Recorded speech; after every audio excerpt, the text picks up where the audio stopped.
Hello students and welcome back. We are doing redox reaction. Redox reaction is our current chapter और last class में हमने redox reactions में बहुत important चीज पढ़ी है, that is the equivalent mass, n factor and law of equivalence. So we were doing law of equivalence जहाँ पे हमने last class में end किया था.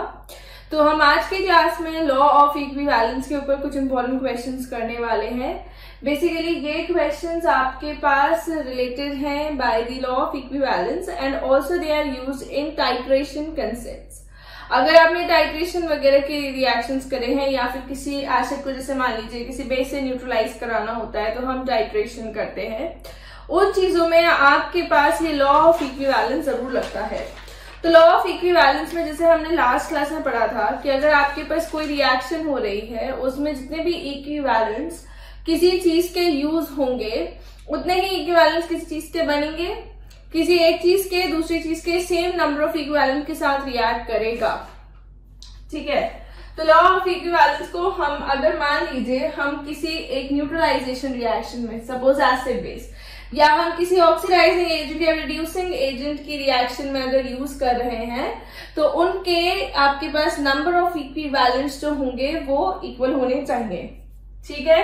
तो जैसे आपके पास मान लीजिए क्वेश्चन आपको दे रखा है कि how many moles of acidified KMnO4 are required to oxidize 1 mole of FeC2O4 that is ferrous oxalate. आपको क्वेश्चन में गिवन है कि how many moles of KMnO4 कि KMnO4 के कितने मोल्स होंगे आपके पास जो कि रिक्वायर्ड होंगे to oxidize 1 mole of iron oxalate. ठीक है. अब ये जब इसको पूरा का पूरा ऑक्सीडाइज कर देगा यानी कि हम एक तरीके से बात करें कि रिएक्शन आपके पास कंप्लीट हो चुकी है. तो जब रिएक्शन कंप्लीट हो जाएगी आपके पास number of equivalents of KMnO4 should be equal to number of equivalents of FeC2O4. ये होना चाहिए. KMnO4 के नंबर ऑफ इक्विवेलेंट्स क्या होंगे? Number of equivalents will be n into moles. ये भी हम पढ़ चुके हैं.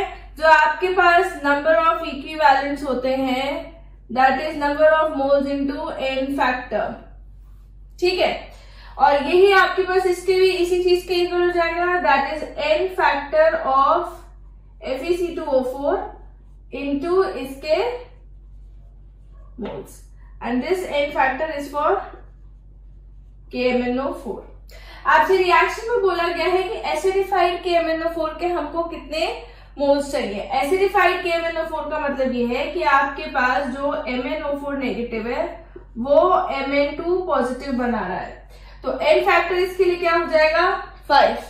तो 5 into moles of KMnO4 is equals to जो आपके पास n फैक्टर फॉर FeC2O4 होगा जो इसके लिए n फैक्टर होगा. This n is for n factor not for moles.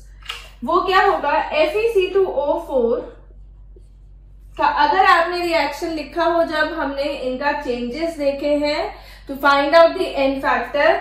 अगर आपने तब देखा हो अगर नहीं भी देखा है तो FeC2O4 हमारे पास एक ऐसा रेजेंट होता है जिसके अंदर आपके पास एक से ज्यादा चीजों का ऑक्सीडेशन हो रहा होता है. ये Fe3 पॉजिटिव में कन्वर्ट हो जाएगा और ये आपके पास CO2 में कन्वर्ट हो जाएगा. यहाँ पे +2 स्टेट से +3 स्टेट में जा रहा है तो n फैक्टर क्या हो जाएगा दोनों का एडिशन. यहाँ पे कार्बन +3 स्टेट से +4 में जा रहा है. एक आयरन एक Fe2 पॉजिटिव से Fe3 पॉजिटिव में जा रहा है तो n फैक्टर 1. कार्बन आपके पास 2 है +3 से +4 में जा रहे हैं तो +2 into 1 दैट इज योर 3. ठीक है.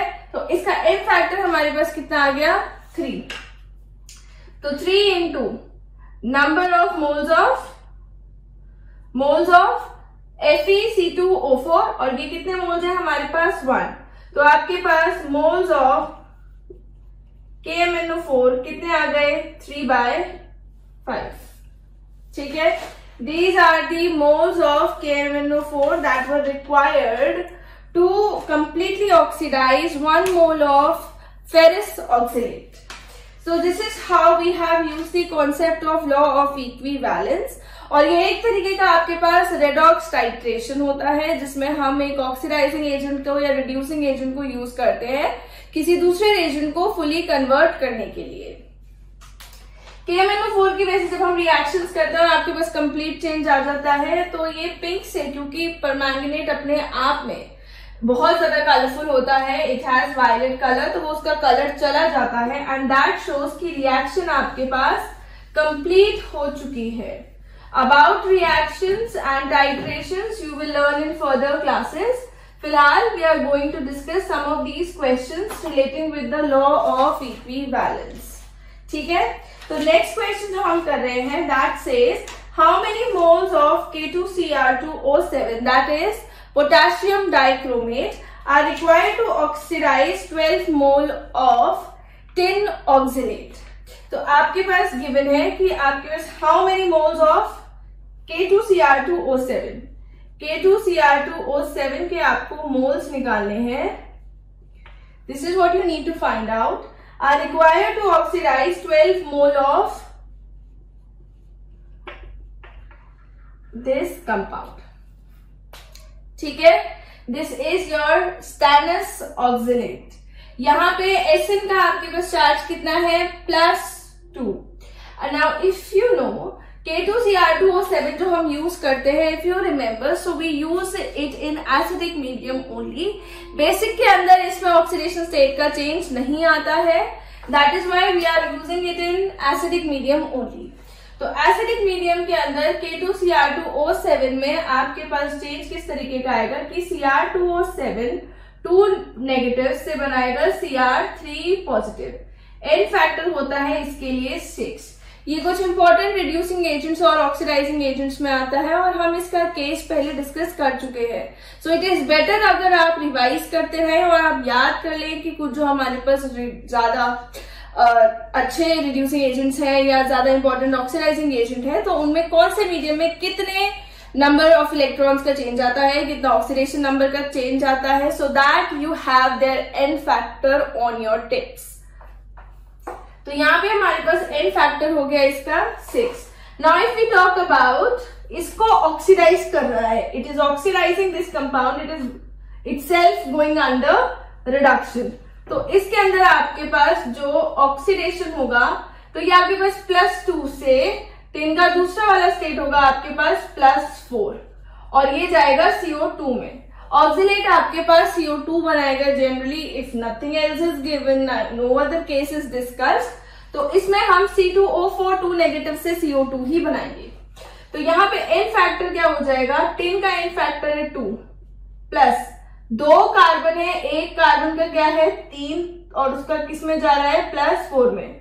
तो अगर आप यहाँ पे देखें कार्बन का जितना भी नंबर है हमको एक तरीके से उतना ही नंबर ऐड कर देना होता है, दैट इज 2। ठीक है, एक एसिड में 1-2 का चेंज आ रहा था तो ये आपके पास 10 का है। कार्बन के लिए हम ये वाला लिख रहे हैं। तो जितने भी नंबर ऑफ कार्बन है, अगर आपके पास ऑक्सीलेट आयन है तो you just need to add the number of carbon atoms, that is basically 2 plus the oxidation number का change in the other element, that is this. तो इसका कितना हो गया हमारे पास 4। ठीक है, अब अगर इसका मुझे क्या निकालना था, नॉर्मल क्वेश्चन करेंगे, that is number of equivalents of K2Cr2O7 is equals to number of equivalents of stannous oxalate। अब इसमें हमारे पास आपको बेसिकली क्या चीज याद करने की थी सबसे ज्यादा, बस इनका एन फैक्टर। हमें इन रिएक्शंस में रिएक्शन गिवन ही नहीं है, मुझे मोल्स निकालने हैं, मुझे मोल कंसेप्ट यूज करने की जरूरत नहीं है। All I am doing is using the concept of law of equivalence. तो जब रिएक्शन पूरा ऑक्सीडाइज कर देगी, जब पूरा रिएक्शन कंप्लीट हो जाएगा रेडॉक्स, तो हमारे पास number of equivalents of K2Cr2O7 जितने लिए थे उतने ही हमें इतने लेने हैं, ठीक है। अब इनका अगर हम करें, इसमें आपके पास n फैक्टर कितना हो गया 6 इंटू मोल्स हमें निकालने हैं, मोल्स ऑफ K2Cr2O7, ठीक है।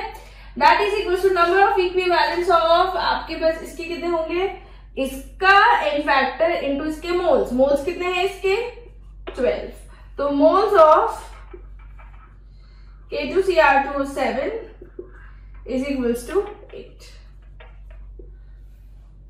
ठीक है। हमने बस कुछ भी नहीं किया है, all we needed on our tips was the oxidation number का चेंज हमको पता होना चाहिए कि आप n फैक्टर किस तरीके से निकालेंगे, ठीक है। इस क्वेश्चन में आपको इसका मास भी पूछ सकता है या मास भी गिवन हो सकता था, तो we know how to convert mole into mass and mass into moles by using the molar mass term, ठीक है। तो now we are doing the next question.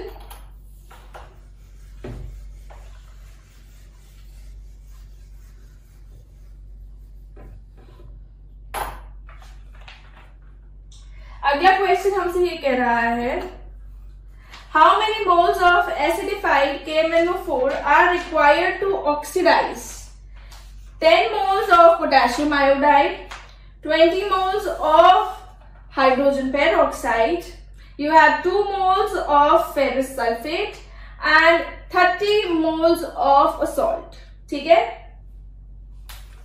आपके पास पोटेशियम आयोडाइड आपको गिवन है 10 मोल, you're given with peroxide that is 20 moles, you're given with ferrous sulfate that is 10 moles again, and you're given with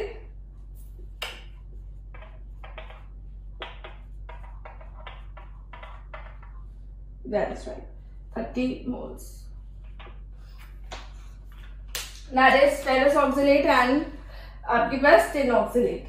तो आपको ये एक डबल सॉल्ट दे रखा है और उसके अलावा आपके पास ये सारी चीजें हैं और आपसे बोला गया है आपको क्वेश्चन के अंदर निकालना है how many moles of acidified potassium permanganate that is KMnO4 are required to oxidise this, ठीक है। अब जैसे आपसे बोला गया है आपको ये निकालना है टोटल आपके पास कितने मोल्स चाहिएंगे KMnO4 के, ताकि आप इन सबको ऑक्सीडाइज करते चले जाएं, ठीक है। तो जब आप ये सारी रिएक्शंस कर देंगे और एसिडिफाइड हमको चाहिए, तो यानी कि KMnO4 के n फैक्टर में कोई चेंज नहीं आएगा, सारी रिएक्शंस के लिए उसका n फैक्टर क्या होगा 5। सब में आपके पास KMnO4 जो है वो किस में जा रहा है Mn2 पॉजिटिव के अंदर, तो n फैक्टर सब में क्या रहेगा इसका 5। तो अगर हम इस रिएक्शन को देखें कि इसमें आपके पास ये 4 रिड्यूसिंग एजेंट्स हैं जो कि यूज हो रहे हैं with the oxidising agent that is KMnO4। हमसे पूछा है टोटल हमको निकालना है, तो हमें क्या करना पड़ेगा, जितने भी इक्विवेलेंट्स हमको KMnO4 के चाहिए वो इन सब के लिए इक्विवेलेंट जितने भी उसके चाहिए उसके इक्वल होगा। जो KMnO4 है जब वो इसको रिड्यूस, जब इसको ऑक्सीडाइज करेगा तो equivalents of KMnO4 will be equal to equivalence of Ki। equivalence of KMnO4 इसके इक्वल, equivalence of KMnO4 इसके इक्विवेलेंट के इक्वल, equivalent of KMnO4 इसके इक्विवेलेंट के इक्वल। तो फाइनली आपको जितने भी इक्विवेलेंट्स निकालने हैं, total equivalents of KMnO4 is equals to equivalent of Ki plus equivalent of H2O2 plus equivalent of FeSO4 plus equivalent of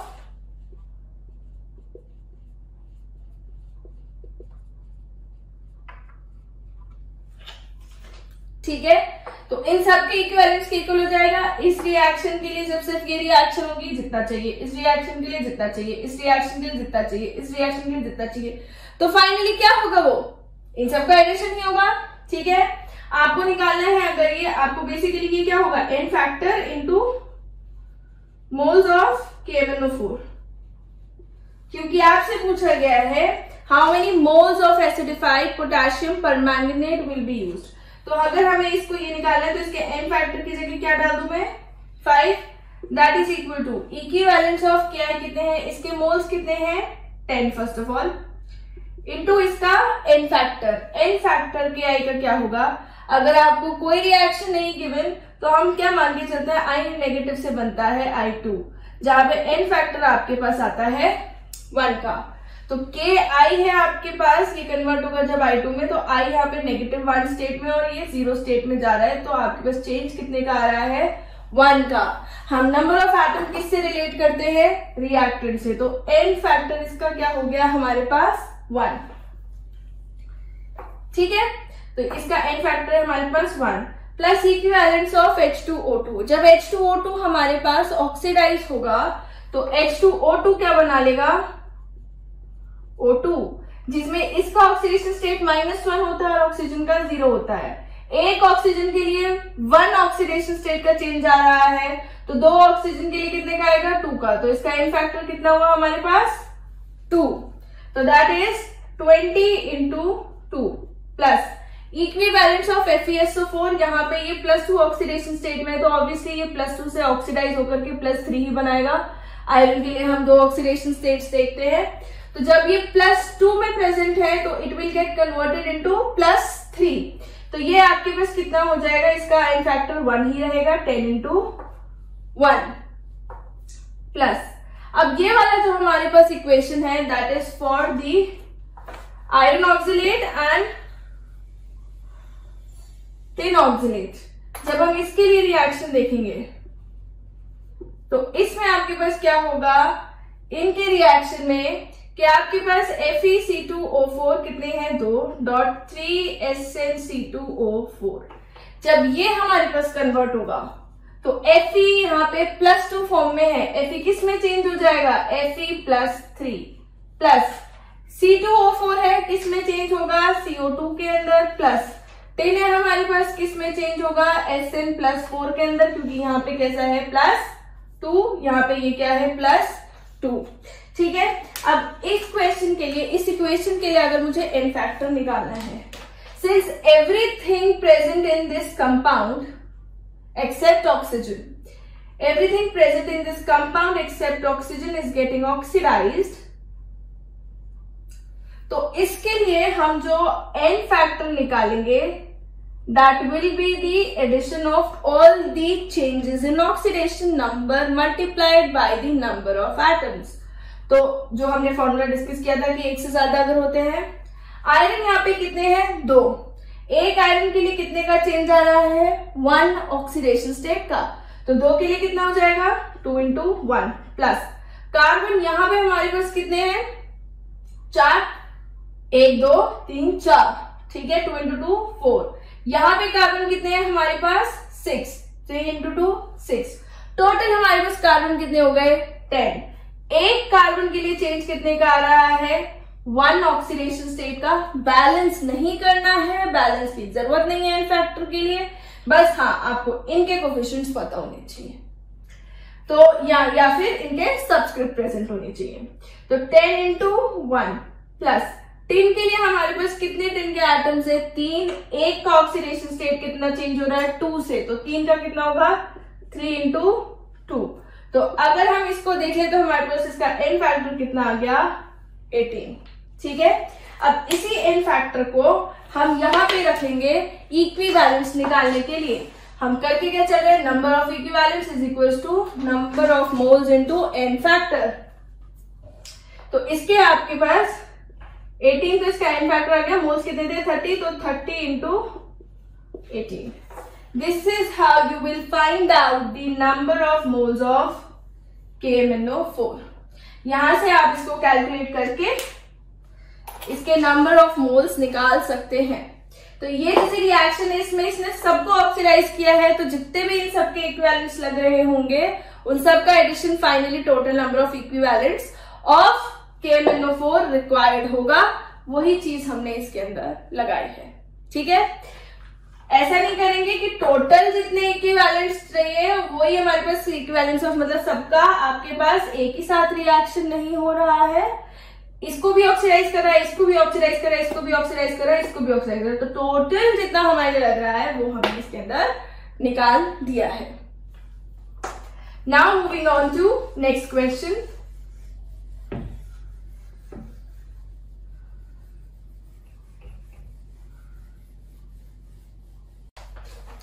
So the next question is saying 25 ml of acidified KMnO4 reacts completely with 3.4 milligram of H2O2, full stop. Determine the molarity and normality of KMnO4 solution. ठीक है, ये question करने के लिए हम जैसे law of equivalence में हमने यूज किया था कि number of equivalents of oxidizing agent, or it could be like acid, is equals to number of equivalents of reducing agent, or it could be like base अगर acid base है। ठीक है, number of equivalents हमारे पास क्या होते हैं, normality into volume. जैसे नॉर्मेलिटी होती है हमारे पास number of equivalents upon volume of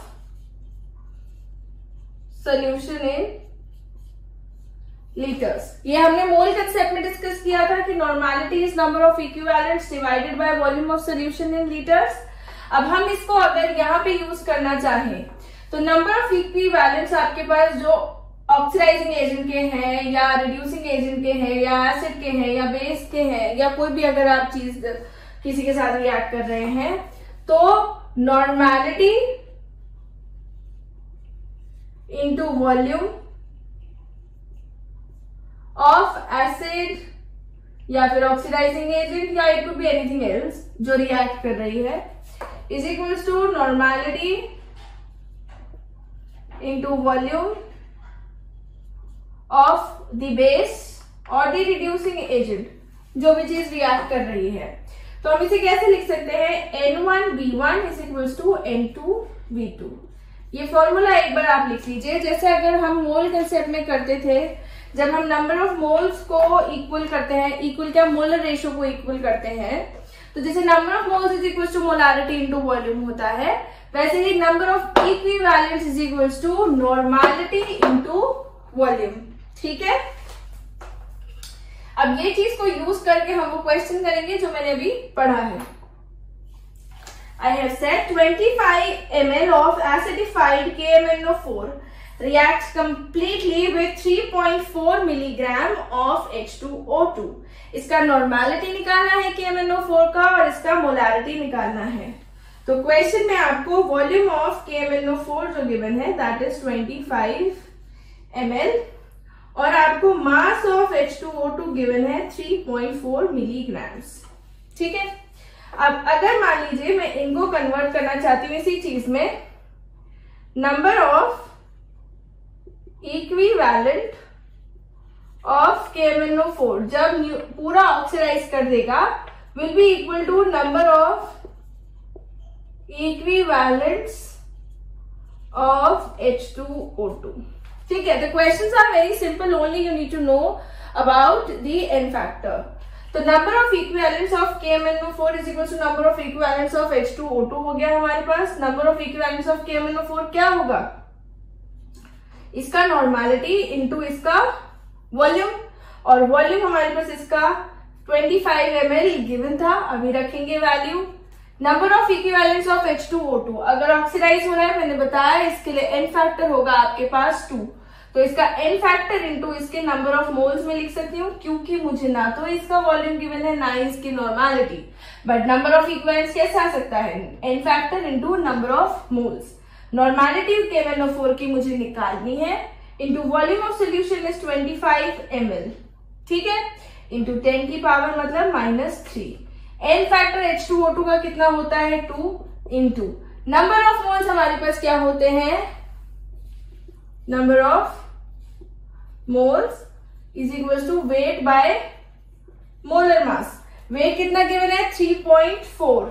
3.4 into 10 की power -3 since it is given in milligrams, divided by इसका मोलर मास दैट इज 34।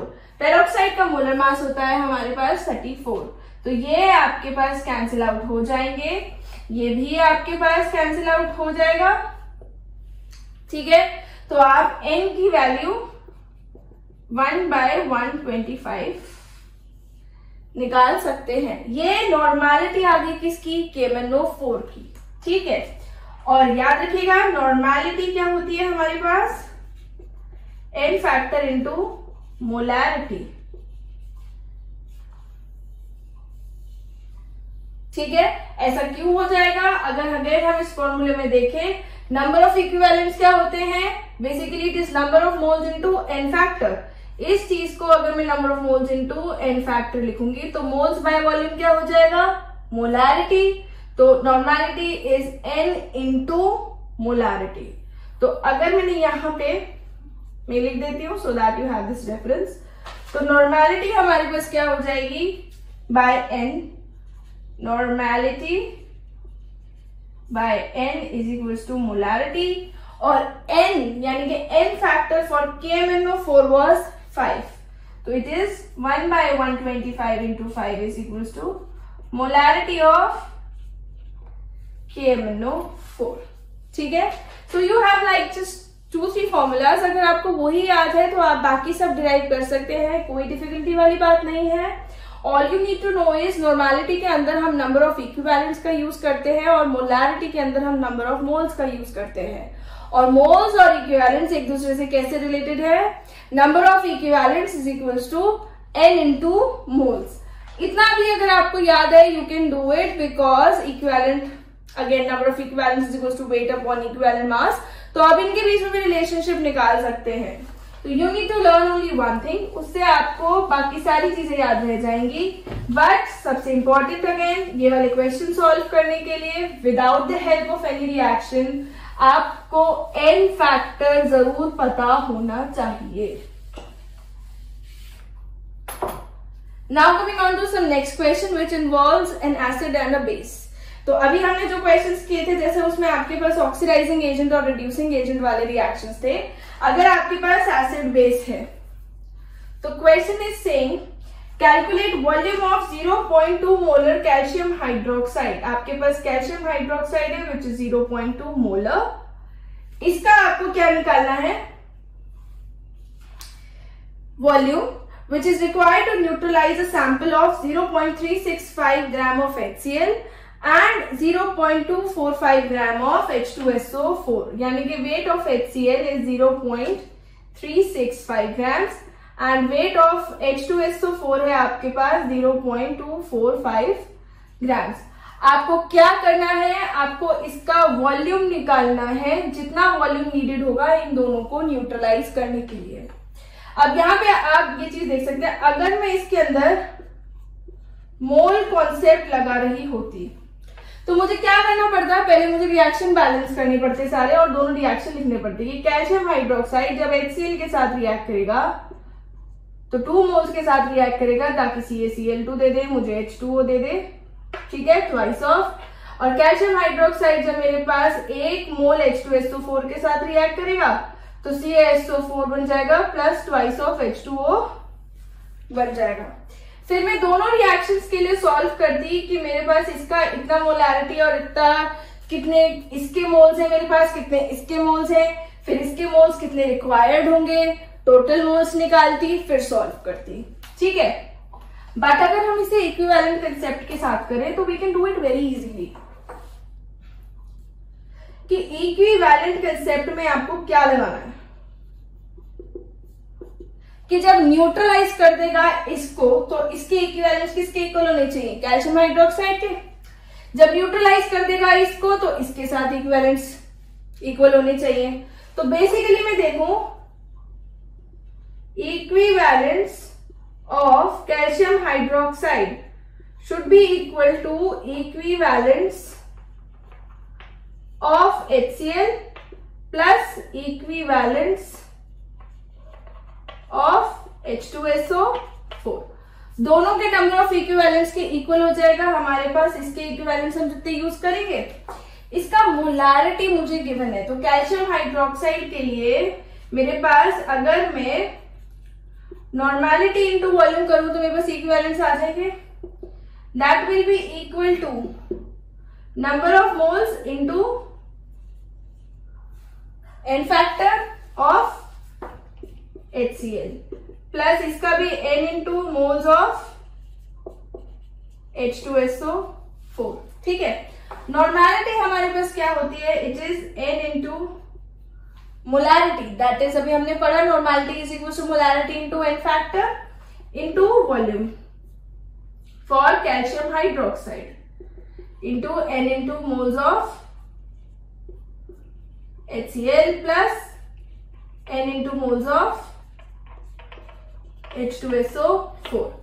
इसका n फैक्टर कितना होगा कैल्शियम हाइड्रोक्साइड का 2, क्योंकि इसकी एसिडिटी कितनी है 2।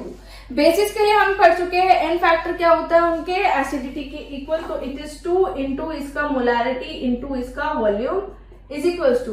अगेन इनके लिए क्या होगा, एसिड्स के लिए उनका जो n फैक्टर होता है that is equal to their basicity. HCl सिर्फ एक H पॉजिटिव आयन लूज कर सकता है एक मॉलिक्यूल में से, तो 1 मोल फ्रॉम 1 मोल, तो इसका n फैक्टर हो गया 1 इंटू मोल्स ऑफ HCl हमारे पास कितने हो जाएंगे, यहां पे मैं लिख देती हूँ so that is more elaborated, weight upon molar mass, weight upon molar mass. ठीक है, इसका वेट हमको कितना गिवन है 0.365 डिवाइडेड बाय इसका मोलर मास होता है 36.5 प्लस एन फैक्टर H2SO4 के लिए कितना होगा 2, क्योंकि उसकी बेसिसिटी कितनी है 2। 1 mole of H2SO4 can remove या can furnish 2 moles of H positive ions. तो यहां पे आपके पास ये 2 इंटू वेट कितना गिवन है 0.245 डिवाइडेड बाय 98, दैट इज, इसको लिखने की जरूरत नहीं है। यहां से आप वॉल्यूम फाइंड आउट कर सकते हैं। You can see the calculations are very much easy, जैसे इसका हाफ और फिर इसका half, you can do it that way. तो आप कैलकुलेशन इसके सॉल्व कर सकते हैं। The pattern is to do it like this only. इसने इसको भी न्यूट्रलाइज करना है, इसको भी न्यूट्रलाइज करना है, तो जितने इसके आपके पास इक्विवेलेंट लगेंगे वो दोनों के लिए जितने इक्विवेलेंट्स लगे हैं उसके इक्वल हो जाएंगे। ठीक है, now going to do another question।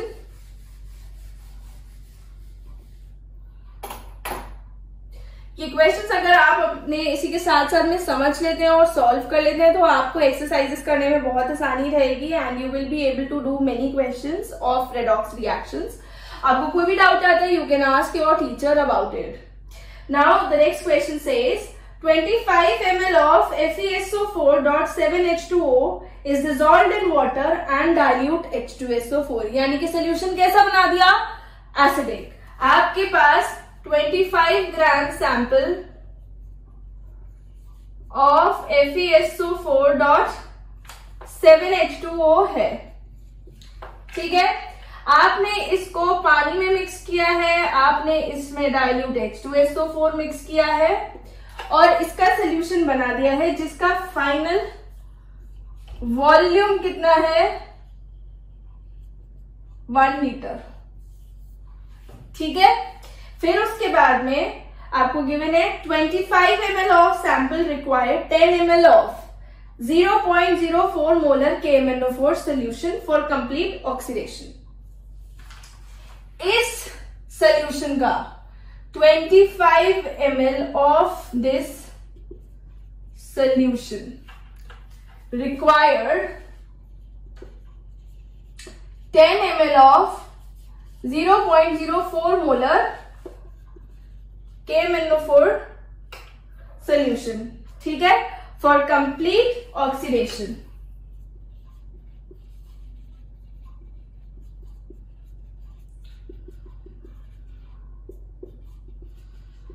ठीक है, now full stop. Find the percentage of ferrous sulphate in the sample और आपको molar mass of ferrous sulphate .7H2O4 is given to be 278 grams. ठीक है, तो मोलर मास में लिख देती हूँ FeSO4.7H2O का मोलर मास होगा 278 ग्राम पर मोल। और आपको निकालना क्या है, percentage of FeSO4.7H2O in sample.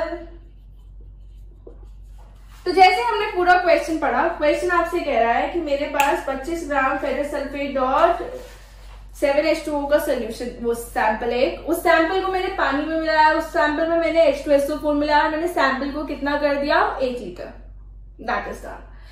इस 1 लीटर सोल्यूशन के अगर मैं 25 ml लेती हूं, उसको ऑक्सीडाइज करने के लिए मेरे पास इतना much of KMnO4 solution required है। तो मुझे निकालना है कि सैंपल के अंदर ये कितना था सॉल्ट। ठीक है, अगर मुझसे परसेंटेज ऑफ सैंपल पूछा गया है, percentage of this salt in the sample पूछा गया है, इसका मतलब सैंपल के अंदर इम्प्योरिटी है। पूरे 25 ग्राम सैंपल के अंदर हमारे पास FeSO4.7H2O नहीं है। ठीक है, लेकिन जब ऑक्सीडाइज होगा तो सिर्फ उसमें से सैंपल में से आयरन ऑक्सीडाइज होगा इस वाले सॉल्ट का। ठीक है, तो मैं अगर देखूं इसमें N फैक्टर कितना आएगा, Fe के लिए रिएक्शन जब ऑक्सीडेशन की चलेगी तो Fe2 पॉजिटिव से किस में चलेगी, Fe3 पॉजिटिव में। N फैक्टर कितना हुआ 1। सिंस हमने इसमें एसिड यूज कर दिया है तो एसिड यूज करने की वजह से KMnO4 किस में आ गया, एसिडिक मीडियम में। MnO4 नेगेटिव से किस में जा रहा है, Mn2 पॉजिटिव में। N फैक्टर कितना 5। ठीक है, अब हमें क्या करना है, जब ये ऑक्सीडाइज कर देगा, after oxidation number of equivalents of KMnO4। अगर आपको जैसे मान लीजिए वॉल्यूम ml में गिवन होता है तो आप मिली इक्विवेलेंट्स निकालिए तो ज्यादा कंफर्टेबल होता है, आपको 10 की पावर -3 नहीं लिखना पड़ेगा। बट अगर आपको करने की इच्छा है तो आप कर सकते हैं। तो मैं यहां पे ले लेती हूं मिली इक्विवेलेंट्स। ठीक है, this is together number of milli equivalents of KMnO4 is equals to number of milli equivalents of FeSO4.7H2O। Basically मैं क्या निकालना चाहती हूँ, मैं निकालना चाहती हूँ कि मेरे पास इतना जो KMnO4 है वो कितने FeSO4 को न्यूट्रलाइज कर रहा है, उतना ही मेरे पास इस सैंपल के अंदर होगा। और फिर हम क्या निकालेंगे, परसेंटेज। ठीक है, तो इसके मिली इक्विवेलेंट्स कितने होंगे, इसका मेरे पास क्या गिवन है, वॉल्यूम एंड मोलारिटी। और जब मोलारिटी गिवन है तो हम क्या करेंगे, N factor into molarity so that you will get the normality. N factor into molarity into volume. ठीक है, ये वाला टर्म क्या होता है हमारे पास, नॉर्मेलिटी। और नॉर्मेलिटी इंटू वॉल्यूम में क्या होते हैं हमारे पास, इक्विवेलेंट्स। ठीक है, तो हमने ये चीज ली है। ठीक, तो N फैक्टर इंटू, या फिर आप direct number of moles. Number of moles ही हमारे पास क्या होता है, molarity into volume is equals to N factor into इसके नंबर ऑफ मोल्स। ठीक है, N फैक्टर KMnO4 के लिए क्या था, 5 into molarity into volume. Number of moles हमारे पास क्या होते हैं, मोलारिटी इंटू वॉल्यूम। ठीक है, मोलारिटी हमारे पास कितनी है इसकी, 0.04 और वॉल्यूम कितना है 10। तो हमने ये क्या निकाले हैं, मिली इक्विवेलेंट्स, क्योंकि हमने यहाँ पे क्या लिया है, ml। अगर मैं ये लीटर में लेती तो ये कितना होता है, इक्विवेलेंट, क्योंकि मोलारिटी क्या होती है, मोल पर लीटर। तो it is into 10 is equal to N factor इस रिएक्शन के लिए कितना है, 1 इंटू इसके नंबर ऑफ मोल्स हमको निकालने हैं। वॉल्यूम हमको कितना गिवन है, 25 ml। तो इसकी मोलारिटी अगर मैं निकाल लूं और वॉल्यूम में मैंने 25 कर दिया, number of moles is equals to molarity into volume. तो what I can find out कि मोलारिटी मेरे पास इसकी कितनी है, ये 5 देन दिस देन 2, तो ये हमारे पास मोलारिटी कितनी आ गई, 0.08। Now this molarity is for the FeSO4.7H2O। ठीक है, इसकी ये मेरे पास क्या आ गए, मोलैरिटी। ठीक, now what we need to do, हमें क्या निकालना था कि इतने के अंदर कितना है। तो इसकी मोलैरिटी अगर 25 ml के अंदर इतनी है तो इसी के अंदर कितनी होगी हमारे पास, 0.08 मोलर सोल्यूशन। ठीक है, तो ये इसकी मोलैरिटी आ गई 0.08 मोलर सोल्यूशन। और जो मोलैरिटी होती है हमारे पास वो नंबर ऑफ मोल्स से कैसे रिलेटेड है, number of moles, this is not divide, number of moles is equals to molarity into volume. Volume solution का कितना था हमारे पास, 1 लीटर। तो जब हम नंबर ऑफ मोल्स निकालेंगे that will B 0.08 into 1 litre, कुछ कन्वर्ट करने की जरूरत नहीं है। तो मोल्स हमारे पास किसके हो गए, 0.08 के इक्वल। फिर अगर हम इसका मास निकालेंगे कि फेरस सल्फेट का मास कितना डला हुआ है इस सोल्यूशन के अंदर, that will be equal to इसके मोल्स इंटू मोलर मास। और इसका मोलर मास हमें कितना गिवन है, 278। तो 0.08 इंटू 278। अब आपको निकालनी है अगर परसेंटेज, तो व्हाट यू कैन डू, इसी मास को डिवाइड कर दीजिए 25 ग्राम ऑफ सैंपल के साथ, तो पता चल जाएगा सैंपल का टोटल का मास वॉज 25, पर उसके अंदर टोटल आपके पास FeSO4.7H2O नहीं पड़ा हुआ है। उसके अंदर जो FeSO4.7H2O का अमाउंट है that is very less and it will come out approximately 22.2 something. तो आप क्या कर सकते हैं, 0.08 इंटू 278 divided by 25 into 100, it will come out to be approximately 89% something. ठीक है, तो हमने कुछ भी नहीं किया है ज्यादा इसके अंदर। इतना बड़ा सा क्वेश्चन हमको दिख रहा था और इतने बड़े से क्वेश्चन का हमारे पास छोटा सा आंसर है, इतना छोटा भी नहीं है। इट इज अ सॉल्यूशन, आपके पास सिर्फ इतना है। This is is prior knowledge, इतना तो क्वेश्चन ही है। This is prior knowledge and all you have done is only this. तो इसमें आपको क्वेश्चंस बहुत बड़े बड़े मिल जाएंगे, लेकिन उनके सोल्यूशंस बहुत इजी हो जाएंगे अगर आपको इक्विवेलेंट मास पता है, एन फैक्टर पता है और आपको लॉ ऑफ इक्विवेलेंस अच्छे से आता है, so that you can do these questions very easily. Now we are doing a very small topic that is volume strength of H2O2। Volume strength यहाँ पे कहने से क्या मतलब है हमारे पास कि ये डिनोट होगा वॉल्यूम में और ये ऑक्सीजन से रिलेटेड है, क्योंकि H2O2 gives you oxygen on decomposition. तो volume strength of H2O2 it is denoted by V, क्योंकि पहली बात तो ये हमको वॉल्यूम बता रहा है and it is the volume in liter of O2 produced by the decomposition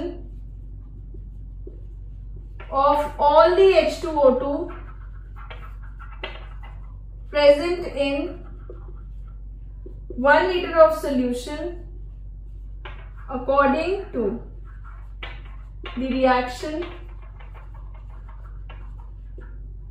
twice of H2O2 gives H2O का twice plus O2। ठीक है, तो basically volume strength of H2O2 हमें बताता है कि आपके पास यदि एक पर्टिकुलर अमाउंट ऑफ H2O2 है किसी सोल्यूशन के अंदर, तो जब वो डीकम्पोज हो जाएगा तो उससे हमारे पास कितना ऑक्सीजन लिबरेट होगा। ठीक है, तो this is what we are finding out और उसका रिलेशनशिप हम देख रहे हैं with normality and molarity. So it is the relation with the normality and molarity of the solution, कि सोल्यूशन का आपके पास कितना नॉर्मेलिटी है, कितना मोलैरिटी, और फिर आपके पास volume release of the oxygen SCP पे कितना होगा। ठीक है, और SCP वाला टर्म इसमें से मिक्सिंग है, तो volume of litre of O2 produced at STP। So you can write it down, it is at STP। अब इस रिएक्शन को आप देख लीजिए। इस रिएक्शन के अंदर आपके पास let the molarity of H2O2 be M। ठीक है, and molarity normality of H2O2 be N। अगर आपसे बोला गया है कि मोलारिटी इसकी m है और नॉर्मेलिटी इसकी n है, तो हम वॉल्यूम कैसे निकालेंगे कि कितना वॉल्यूम इन लीटर्स ऑक्सीजन लिबरेट होगा। तो उसके लिए हमको सबसे पहले क्या देखना है कि आपके पास हम वॉल्यूम कितना ले रहे हैं, 1 लीटर सोल्यूशन का। तो हम कितने लीटर सोल्यूशन देखना चाह रहे हैं, 1 लीटर सोल्यूशन के अंदर। तो number of moles of H2O2 will be equal to molarity of H2O2 into 1 litre, क्योंकि हम वॉल्यूम क्या ले रहे हैं, 1 लीटर। बाय फार आपको पता चलना चाहिए normality is equal to moles is equal to molarity into volume. This is moles, ठीक है। तो मोलारिटी हमारे पास m है और वॉल्यूम 1 है। तो हम देख सकते हैं number of moles of H2O2 is equal to उसका मोलारिटी हो जाएगा। ऑल्सो जितने मोल्स ऑफ H2O2 होंगे उसके आधे मोल्स O2 के प्रोड्यूस हो रहे हैं। पेरोक्साइड आपके पास जैसे 2 मोल्स है, तो ऑक्सीजन कितना प्रोड्यूस हो रहा है, सिर्फ 1 मोल्स। तो moles of O2 is equal to moles of H2O2 का हाफ। तो इसे मैं कैसे लिख सकती हूं, इट इज मोलारिटी बाय 2। यहां से मैं इसको लिख सकती हूँ number of moles of H2O2 was इसका मोलारिटी, और वही हमारे पास number of moles of O2 के इक्वल हो जाएगा अगर हम उसका हाफ कर देते हैं तो। नाउ एक फॉर्मूला आपको याद होगा कि number of moles of O2 क्या हो जाएगा, volume of O2 at STP divided by 22.4 litre. ये याद है आपको कि जब भी हमारे पास, क्योंकि हम एसटीपी पे देख रहे हैं, एसटीपी पे अगर हम किसी गैस का वॉल्यूम निकालते हैं तो हम उसके मोल्स कैसे निकालेंगे, बाय डिवाइडिंग इट बाय 22.4, क्योंकि 1 मोल के अंदर मोलर वॉल्यूम 22.4 लीटर होता है किसी गैस का एट एसटीपी। तो ये वाली चीज को हमने यूज किया और यहां पे रख दिया। तो volume of O2 at STP जो हमें निकालना है, volume in litre of O2 produce at STP, तो कितना हो जाएगा ये हमारे पास, तो volume of O2 is equals to 11.2 into molarity. ठीक है, तो अगर मेरे पास मोलारिटी गिवन है H2O2 की एट STP, और तो मुझे इसमें वॉल्यूम ऑफ O2 निकालने के लिए बस सिंपल डायरेक्टली ये फॉर्मूला लगाना है and I can find it out कि मेरे पास कितना O2 उससे प्रोड्यूस होगा, और तो ही मुझे उसकी स्ट्रेंथ पता चल जाएगी कि कितना उसकी स्ट्रेंथ है। स्ट्रेंथ होता है हमारे पास किसी भी चीज का मोलारिटी इंटू मोलर मास, यानी कि बेसिकली आपको स्ट्रेंथ पता चल जाएगी कितना ऑक्सीजन वो प्रोड्यूस कर रहा है। इसी चीज के लिए अगर हम नॉर्मेलिटी यूज कर ले तो नॉर्मेलिटी और मोलारिटी में क्या रिलेशन होगा, नॉर्मेलिटी इसके लिए हो जाएगी आपके पास 2 इंटू मोलारिटी। ठीक है, ऐसा क्यों होगा, 2 इंटू मोलारिटी क्यों होगी, क्योंकि n फैक्टर H2O2 का कितना होता है 2। तो मैं यहां पे लिख सकती हूँ volume of O2 is equal to 11.2 into n/2, यानी कि volume of O2 is equal to 5.6 into n। ठीक है, so this is how we can find out the volume strength of H2O2। अब हम एक क्वेश्चन देख रहे हैं इसी के ऊपर, वॉल्यूम स्ट्रेंथ ऑफ H2O2 के ऊपर, तो we will be writing the question.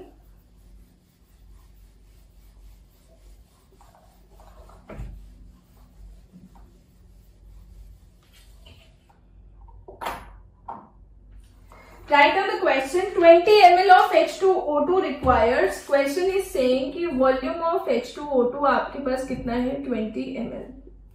20 ml of H2O2 requires 30 ml of N/12.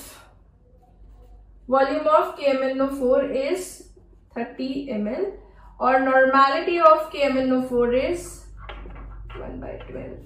ठीक है, 20 ml of H2O2 requires 30 ml of N/12 acidified KMnO4 for complete oxidation. Complete oxidation के लिए उसको इतना KMnO4 चाहिए। Calculate the molarity and normality and volume strength of H2O2 at STP. आपको molarity निकालनी है H2O2 की, आपको नॉर्मेलिटी निकालनी है H2O2 की, और आपको वॉल्यूम स्ट्रेंथ निकालनी है H2O2 की। ठीक है, तो क्या होगा हमारे पास, अगेन अपना law of equivalence, equivalence of H2O2 जो पूरे हमारे पास ऑक्सीडाइज हो चुके हैं total is equals to equivalence of KMnO4।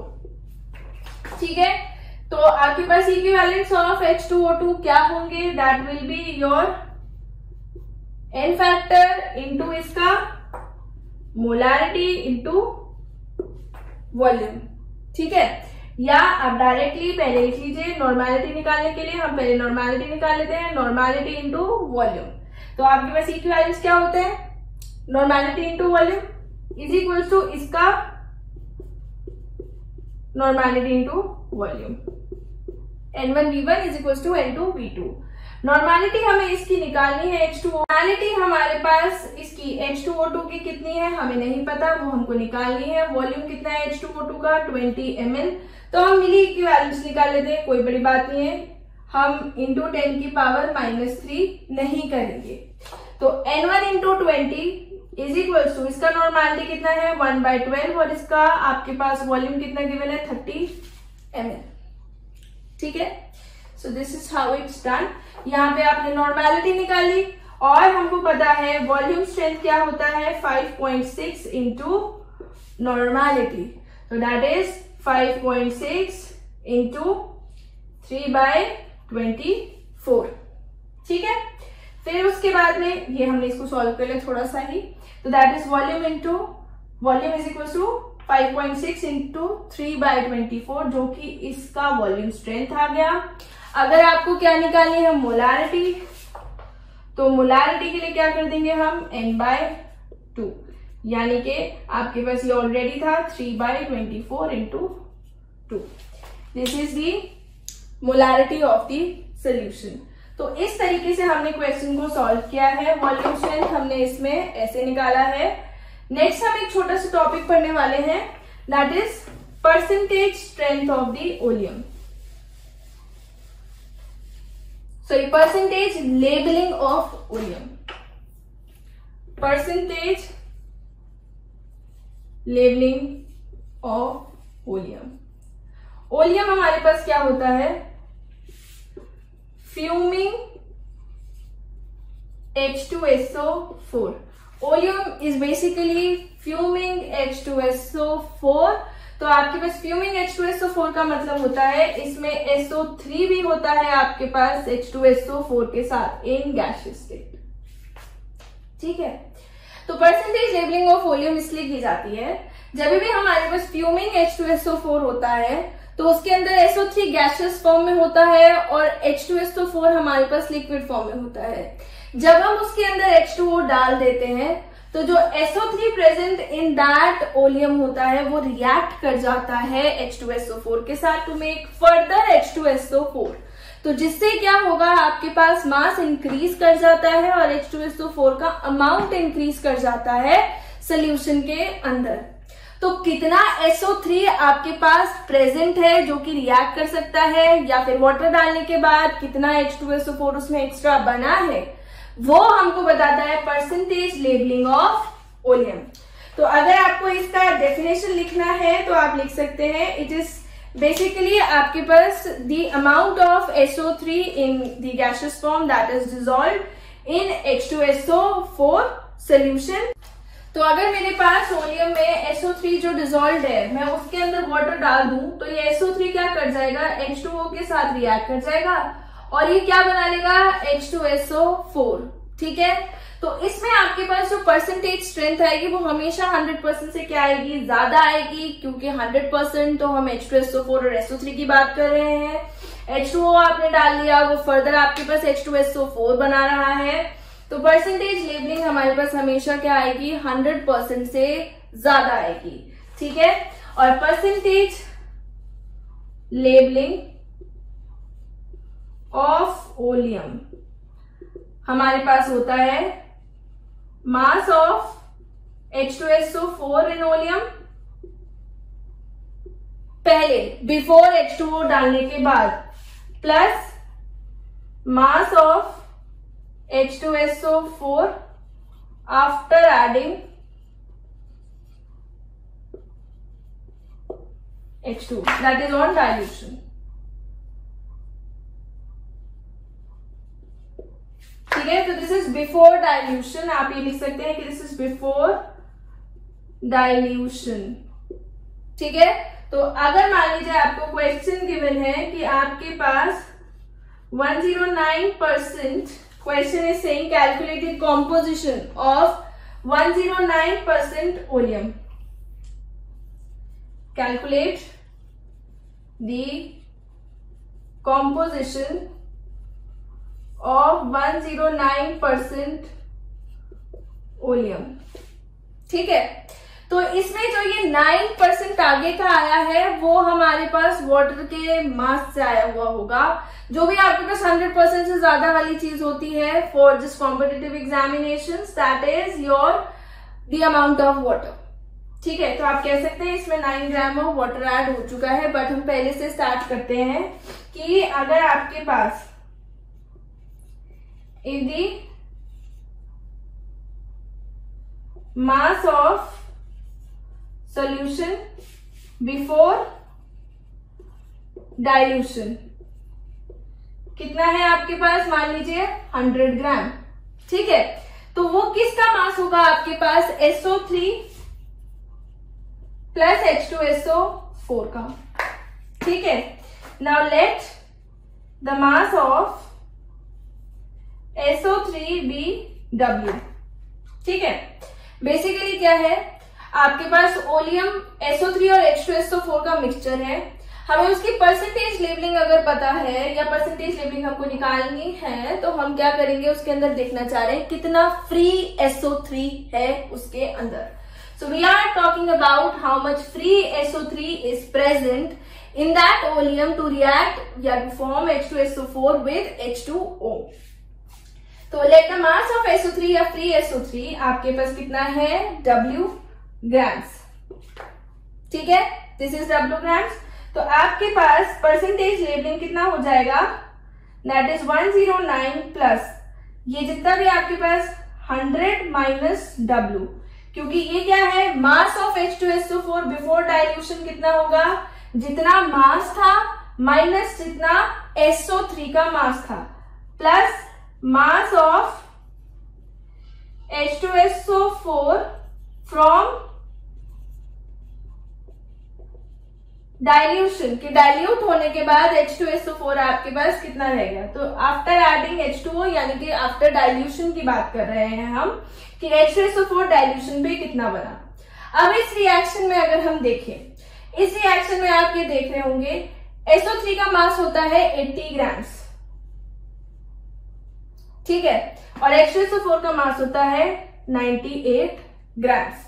तो अगर हमें 80 ग्राम SO3 98 ग्राम H2SO4 देता है तो W ग्राम SO3 कितना देगा, 98 into W divided by 80 gram H2SO4. ठीक है, तो अगर मेरे पास W ग्राम है उससे H2SO4 कितना बन रहा है, 98 इंटू W डिवाइडेड बाय 80. तो मैं इस चीज को थोड़ा सा इधर रब करके लिख देती हूं.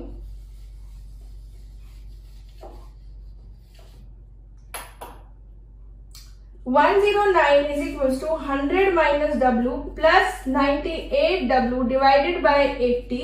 ये हमारे पास क्या आ जाएगा,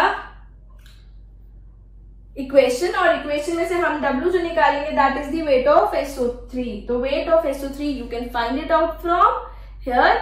और फिर इसके बाद में इस वेट ऑफ SO3 को आप दिखा सकते हैं कि इतना SO3 था 100 ग्राम्स के अंदर आपके पास और इतना आपके पास H2SO4 था. तो आपके पास ये जो वेट आएगा दैट विल बी 40 ग्राम्स.